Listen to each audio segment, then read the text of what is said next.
Assalamualaikum warahmatullahi wabarakatuh. Ya, di sini untuk kimia farmasi untuk kelas 11 kita kemarin sudah melakukan ulangan harian tapi belum saya koreksi karena masih ada banyak sekali yang belum mengerjakan. Jadi saya tunggu sampai hari Jumat ini. Ya, untuk materi baru kita melakukan adalah tentang laju reaksi. Sebelum kita masuki materi ini, marilah kita berdoa menurut agama dan kepercayaan masing-masing. Berdoa mulai. Berdoa selesai. Bagaimana kabarnya hari ini? Ya, tentunya baik kan? Dan semoga kalian juga baik-baik saja dan keadaan dengan sehat walafiat. Ya, tujuan pada hari ini kita akan bicara tentang laju reaksi. Ya, apa itu laju reaksi? Ya, sebelum itu, ya marilah kita langsung aja melihat ilustrasi di bawah ini. Ilustrasi ini adalah kita, kalau kalian sudah memahami tentang buku yang sudah saya bagikan untuk kalian atau sudah saya share di grup WA, di situ adanya adalah pengapian ini, pengapian, dan di sini juga ada gambar pengapian. Itu menandakan bahwa laju reaksi itu namanya laju, mempercepat reaksi. Ada yang percepat, ada yang memperlambat reaksi. Reaksi apa? Tentunya ada reaksi kimia. Kalau digambar di samping ini ada suatu roket. Dia dengan pengapian dia dapat melakukan proses pelepasan roket untuk ke angkasa. Ya, itu salah satu tujuan untuk dari laju reaksi. Sebelum itu kita akan melihat tentang peta konsep yang akan kita berikan, yaitu adalah di sini ada laju reaksi dipengaruhi oleh konsentrasi reaksi, luas permukaan, katalis, suhu dengan percobaan teori tumbukan. Dan juga ada waktu perubahan, ada reaksi hasil reaksi, sehingga di sini adalah yang perlu kita garis bawahi adalah kita menentang molaritas. Ada di bawah itu molaritas. Yang ini molaritas. Molaritas merupakan adalah salah satu cara untuk menyatakan konsentrasi larutan selain molaritas, normalitas maupun fraksi mol. Molaritas menyatakan jumlah mol yang terlarut dalam larutan. Molaritas dilambangkan dengan notasi M besar dan satunya adalah mol per liter. Kalau kita melihat secara perumusan, di sini kita ketahui bahwa M sama dengan N per volume.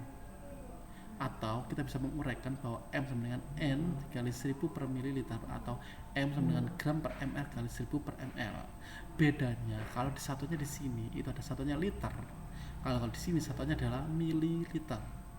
N itu adalah mol, G adalah kilogram, ml adalah jumlah molekul relatif zat yang terlarut. Misalkan ada contoh di bawah ini. Tentukan molaritas 0,2 mol HCl dalam 1 liter larutan. Kita harus mengetahui bahwa di sini satuannya adalah liter. Satuan liter berarti menyatakan dia adalah volume. Sehingga rumus yang kita pakai adalah M sama dengan N per volume. Ya. 0,2 per 1 dari 0,2 mol per liter. Tapi misalkan kalau kita mempunyai soal di nomor 2, tentukanlah molaritas larutan yang dibuat dari 2 gram NaOH yang dilarutkan ke dalam air sampai volume menjadi 500 ml. Massa zat yang terlarut atau NaOH adalah 2 gram. Volume larutan adalah 500 ml. Dan kita pakai rumus yang mana? Kita pakai rumus yang paling banyak. Yang di sini ya ada M sama dengan G kali MR kali 1000 per mililiter. Kenapa kalau kita pakai rumus ini? Karena di sini volumenya adalah 500 ml, sehingga kita pakai ini. Tinggal masukkan aja G-nya 2, MR-nya 40, ini 100 dan 500, ya 0,1. Sekarang kita menyatakan hubungan antara molaritas dengan kadar larutan. Tentukanlah molaritas dari asam sulfat pekat yang mengandung 96% H2SO4 dan massa jenis 1,8 kg liter men 1. Diketahui RH larutan memiliki massa jenis 1,8 kg liter, artinya dalam setiap 1 liter larutan massanya adalah 1,8 kg atau 1/100 gram. Kandungan massa H2SO4 dalam larutan tersebut adalah 96%, massa larutan adalah 96/100 kali 1900 gram. Nah, bahwa kita mengetahui bahwa di soal diketahui 96% larutan H2SO4, sehingga kita tinggal mengalihkan aja dengan massa larutannya, yaitu adalah 1,8 kg per liter. Artinya 1 liternya itu adalah 1,8 kg atau 1500 gram. Langsung kita kalikan dan kemudian kita mencari molaritas. Molaritas adalah mol per liter, di mana mol itu adalah massa per ml, yaitu adalah 1728 gram per 98 gram. Dari mana 98? Dari sini. Kalian bisa mengetahuinya dari H2SO4.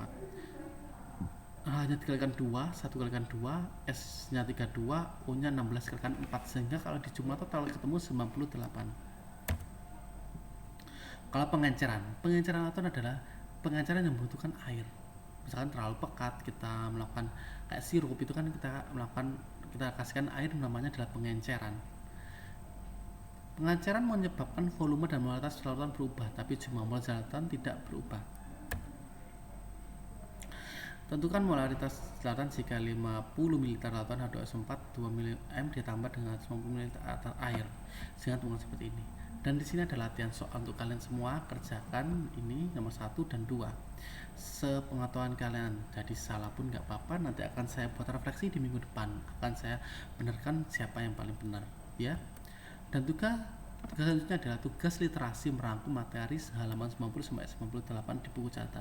Jadi ada 3 tugas, yaitu antara dalam merangkum, kemudian memberikan itu dan merangkum materi ini. Jadi itu saja untuk kimia farmasi pada hari ini untuk materi laju reaksi, dan saya akhiri. Assalamualaikum warahmatullahi wabarakatuh.